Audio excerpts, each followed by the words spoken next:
Kumusta mga kasaliksik? Alam mo ba na mayroong mga kakaibang prutas sa ating daigdig na posibleng hindi mo agad paniniwala ang totoo pala sa unang kita mo sa kanila? Kaya mula sa prutas, nakakahawigang maselang parte ng mga lalaki hanggang sa ibinibentang prutas na nakalalason pala, ay pag-usapan natin ng 10 kakaibang prutas na hindi mo akakalaing totoo pala. Kaya kung handa ka ng malaman ng mga ito ay simulan na natin. Number 10. Wachrapona palm tree fruit. Maniniwala ka ba kung sasabihin ko sa iyo na mayroong prutas na sa sobrang kakaibang itsura ay talaga namang nakuha ang atensyon ng lahat ng nakakita nito? Ang prutas na ito ay ang Wachrapona palm tree fruit na kadalasang matatagpuan sa bansang Brazil at ilang mga lugar sa timog na bahagi ng Amerika, kung saan talaga namang kapansin-pansin ang pagkakahambing ng itsura nito sa ari ng mga lalaki. Kung kaya't madami ang mga nagsasabi na pag kinain mo ang prutas na ito ay talagang makatutulong ito sa pakikipagtalik. Ngunit kahit na madami ang mga naniniwala sa pamahiing ito, ay wala pa ding matibay na pruweba na totoo ngang nakatutulong ang Wachrapona palm tree fruit sa pakikipagtalik. Ang tanging nalalaman lamang sa prutas ay naging simbolo na ito ng taglamig sa lugar kung saan ito tumutubo. Dulot na kadalasan lamang nagbubunga ang puno nito tuwing matatapos na ang taon. Kumusta mga kasaliksik? Ako po si John Mark Guzman, ang boses sa likod ng Saliksik TV. At ngayon ay gusto ko kayong imbitahan na mag-subscribe sa Saliksik Gaming kung saan maglalaro at mag-e-enjoy tayo. Kaya ano pang hinihintay mo? Subscribe na at see you there kasaliksik. Number 9. Sapodilla. Ang puno ng sapodilla ay kalimitang matatagpuan sa bansang Mexico, kung saan ang mga bunga nito ay nadala na din sa ating bansang Pilipinas, kung saan ang tawag natin sa mga ito ay chico. Pero alam mo ba, ang nakamamanghang sustansya ng prutas na ito? Ang pagkain ng chico ay makapagdudulot ng paglakas ng ating resistensya, pagkaganda ng ating mga balat, at pati na rin prevensyon sa sakit sa puso. Ngunit siguraduhin na maayos ang pagkakahanda sa prutas na ito at hindi ka sobra kumain, dahil kung sakaling mamali o masobrahan ka sa pagkain ng mga chico ay posibleng magkaroon ka ng pangangati at sakit sa tiyan at dibdib. Kung kaya't dapat talagang isipin na hinay-hinay lamang sa pagkain ng prutas na ito. Number 8. Goji berry.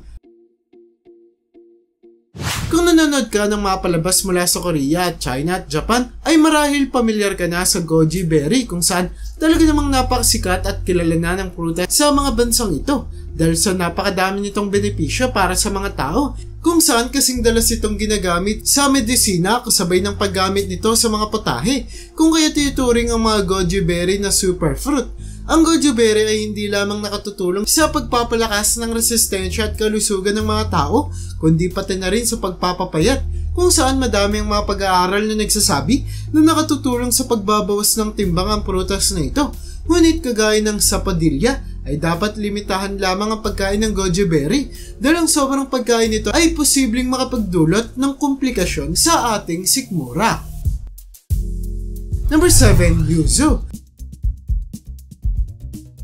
So nung tingin ay akalain mong pongkan o kaya lemon lamang ang prutas na yuzu. Ngunit dapat mong malaman na ang prutas ay tila banak ng pongkan at lemon, kung saan ang hugis nito ay maihahalin tulad sa mga pongkan, habang ang kulay naman nito ay dilaw kagaya ng sa lemon. Pero hindi lamang sa itsura ang pagkakahalin tulad ng yuzu sa dalawang prutas, dahil pata na rin sa mga pinagagamitan nito, kung saan madalas din itong ginagawang juice o kaya naman pang paasim sa mga potahe na talaga namang mas nagpapasarap sa lasa nito.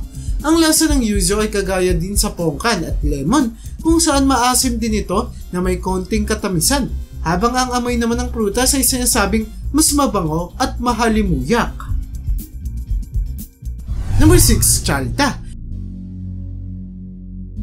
Alam mo ba na mayroong kakaibang prutas na kahit pa matatagpuan lamang sa mga bansang malapit sa atin, ay mataas ang posibilidad na hindi mo ito nakikita? Ang prutas ay ang chalta o elephant fruit na matatagpuan sa karamihan ng bansa sa Timog Silangang Asya, kagaya ng India, China, Vietnam, Indonesia, Bangladesh at marami pang iba, kung saan ang prutas ay tumutubo sa matataas na mga puno at may sukat na halos kasing laki ng mga melon. Pero alam mo din ba na kahit pa masarap at madalas ibenta ang prutas nito, ay itinuturing na illegal ang pagbenta nito? Ito ay dahil sa ang mga chalta ay ang paboritong kainin ng mga elepante sa lugar, kung kaya't pag nasobrahan ng mga tao sa pagpitas ng prutas, ay posibleng mawalan ng makakain ang mga elepante na makapagdudulot para sila ay manghina o kaya ay mamatay. Number 5. Tamarillo. Nakasiguro ako na kahit pa sobrang sikat at popular na ng prutas na ito na tinatawag na tamarillo sa buong mundo, ay mataas ang tsansa na hindi mo pa ito nakikita o naririnig man lang, kaya't dapat mong malaman ng tamarillo ang tinuturing na isa sa pinakamasarap na prutas sa mundo, kung saan ito ang dahilan kung bakit sobrang sumikat ang prutas sa maraming bansa. Ang tamarillo ay tinaguriang punong kamatis dahil talagang maihahalin tulad mo ito sa kamatis. Ngunit ang tanging kaibahan lamang ay tumutubo ang prutas sa mga puno, kung saan pagkulay pula na ito ay meron itong maasim na lasa, habang pag orange o dilaw naman ay sobrang tamis nito. Mataas sa vitamina at iron ng tamarillo, ngunit dahil mababa lamang ang calories nito, ay hindi ito makakapagdulot ng pananaba kahit na kumain ka pa ng madami. Number 4. Akabea. Kagaya ng goji fruit ay talamak ang prutas na tinatawag na akabea sa bansang Japan, Korea, China, kung saan talaga namang naging popular nito dahil sa amoy ng prutas na talagang maihahalin tulad sa tsokolate na sadyang nagustuhan ng madaming mga tao. Kahit na amoy tsokolate ang akabea, ay mayroong mapait na lasa ang laman nito, kung kaya't mas madalas itong inihahalo sa mga ulam at putahe kaysa kainin ng natural. Habang ang bansang China naman ay naisipang gamitin ang prutas sa paggamot ng mga sakit matapos nilang matukoy na nakatutulong ito sa paglunas ng problema sa urinary tract at arthritis. Number 3. Pulasan. Sa unang tingin ay agad mong makikita ang pagkakapareho ang itsura ng prutas na pulasan sa rambutan, at pareho din sila sa paraan ng pagkain at itsura ng laman at buto. Kung kaya't ang tanging pinagkaiba lamang ng dalawang prutas ay ang pagkakaroon ng mga buhok ng rambutan na wala ang prutas ng pulasan. Ang paraan ng pagkain sa dalawang prutas ay parehong-pareho din, kung saan kinikailangan mo silang buksan at kainin ng laman na nakadikit sa kanilang mga buto. Ngunit ang tanging kaibahan lamang ay sinasabing mas malambot at matamis ang laman ng pulasan kumpara sa rambutan, kaya't mas masarap at mas madali lamang itong kagatin at kainin. Kung ang buto ng rambutan ay kadalasang itinatapon lamang matapos kainin ng laman, ay naiibang sa pulasan dahil sinasabi na ang buto nito ay malambot at pwede din kainin, kung saan ang lasa nito ay mahahalin tulad sa mani o sa almond. Number 2. Kupwaku. Kung mahilig kang kumain ng tsokolate ay posibleng nanggaling ang iyong paboritong pagkain sa prutas na ito na tinatawag na kupwaku, na matatagpuan sa bansang Hilaga ng bansang Brazil, kung saan ang prutas ay kapamilya ng mga kokwa. Ngunit ang kaibahan lamang nila ay ang bunga ng prutas na kupwaku ay mayroong lasa na tila ba pinaghalong tsokolate at pinya. Sinasabi na ang kupwaku ay madalas gamitin sa mga pagkain na may halong tsokolate kaysa sa mga kokwa, dahil mas mura lamang ang kupwaku at mas kaya nitong magtagal kahit pa mainitan, na talaga namang nakatutulong para makatipid ang mga kumpanya na gumagawa ng mga tsokolate. Number 1. Noni.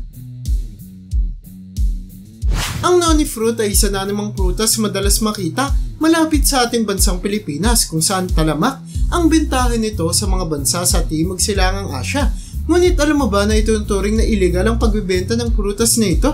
Ang noni fruit ay madalas na gawing juice, dulot na sinasabing makatutulong na panlunas ang prutas na ito sa madaming karamdaman, kung kaya't madaming mga tao ang bumibili nito, pero dahil walang kahit na anong pag-aaral ang nagpapatunay na nakakagamot ang noni fruit, ay hindi pinahihintulutan ng mga eksperto na gawing gamot ang prutas na ito. Dagdag pa dito na mayroong mga pagsusuri na nagsasabing ang pagkain ng noni fruit ay maaaring makapagdulot ng sakit sa atay at pagkalason ng iba pang mga organ sa ating katawan. Kaya't mas mainam na iwasan muna ang kakaiba at misteryosong prutas na noni habang hindi pa ito na pag-aaralan ng maigi ng mga eksperto. At yan ang bumabuo para sa listahan natin sa video na ito. Talaga namang napakadaming iba't ibang prutas ang maaaring matagpuan sa ating kalikasan, kung saan dapat pamilyar at may alam tayo sa prutas na balak nating kainin, dahil posibleng kaysa makakain tayo ng masarap at masustansyang pagkain ay maging dahilan pa ito sa ating pagkakalibing. Kaya para sa'yo, alin sa mga kakaibang prutas na ito ang gusto mong matikman? I-comment mo naman yan sa baba at hanggang dito na lang muna ang aking bahagi. Hanggang sa muli mga kasaliksik, maraming salamat sa panonood. See you in my next vid.